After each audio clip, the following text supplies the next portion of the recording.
Ապրիլի 7-ին Մայրության և գեղեցկության տոնի կապակցությամբ Նոյեմբերյանի արվեստի դպրոցում տեղի ունեցավ հանդիպում Նոյեմբերյան համայնքի գործարար կանանց և համայնքի ղեկավար Արսեն Աղաբաբյանի հետ։ Համայնքապետարանում արդեն ավանդույթ է դարձել տարբեր ֆորմատով հանդիպումներ ունենալ կանանց խմբերի հետ։ Այս անգամ գաղափար ծագեց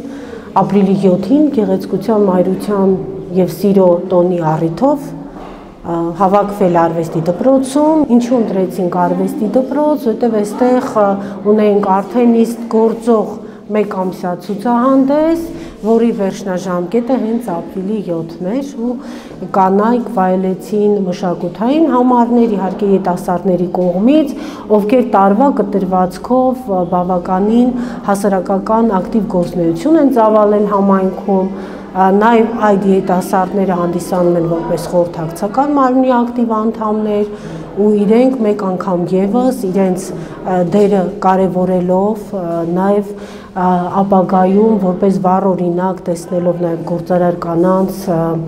ակտիվությունը համայնքում իրենց ստեղծագործական աշխատանքի ներուժը։ Հանդիպումը կրում էր գործարար կանանց ստեղծագործ միտքը որպես համայնքի զարգացման ներուժ խորագիրը։ Մայրության գեղեցկության տոնի առիթով ուզում եմ բոլորիդ շնորհավորեմ, ցանկանում բոլորիդ ամենակարևորը խաղաղություն, առողջություն, բոլորիդ ընտանիքներում արժանապատվություն, մեր հերոսացին մայրերին ուժ, բոլոր անհերություն, գալիքի նկատմամբ ավելի մեծ հավատով եւ նաեւ մեր չքնաղ Հայաստան աշխարհին խաղաղություն եւ մեր բոլոր զինվորներին ամփոփсан ու բարի ծառայություն։ Բոլորիդ ներգրավվածությունը համայնքային կյանքում շատ կարևոր է։ Ձեր կանանց